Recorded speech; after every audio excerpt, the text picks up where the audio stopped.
Polda NTB dengan menggandeng pihak terkait berkomitmen untuk terus mendukung program pemerintah dalam mewujudkan ketahanan pangan nasional.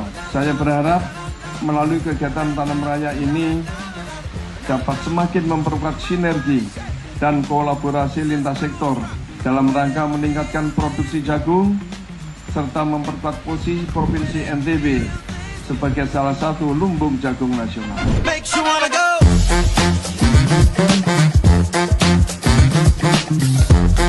Kedepan juga diharapkan dengan adanya sinergi dan kolaborasi, semua pihak dapat menghadirkan program hilirisasi produk jagung dalam bentuk sentra pengolahan jagung untuk ketahanan pangan, sehingga berdampak signifikan terhadap peningkatan ekonomi lokal dan pendapatan para petani.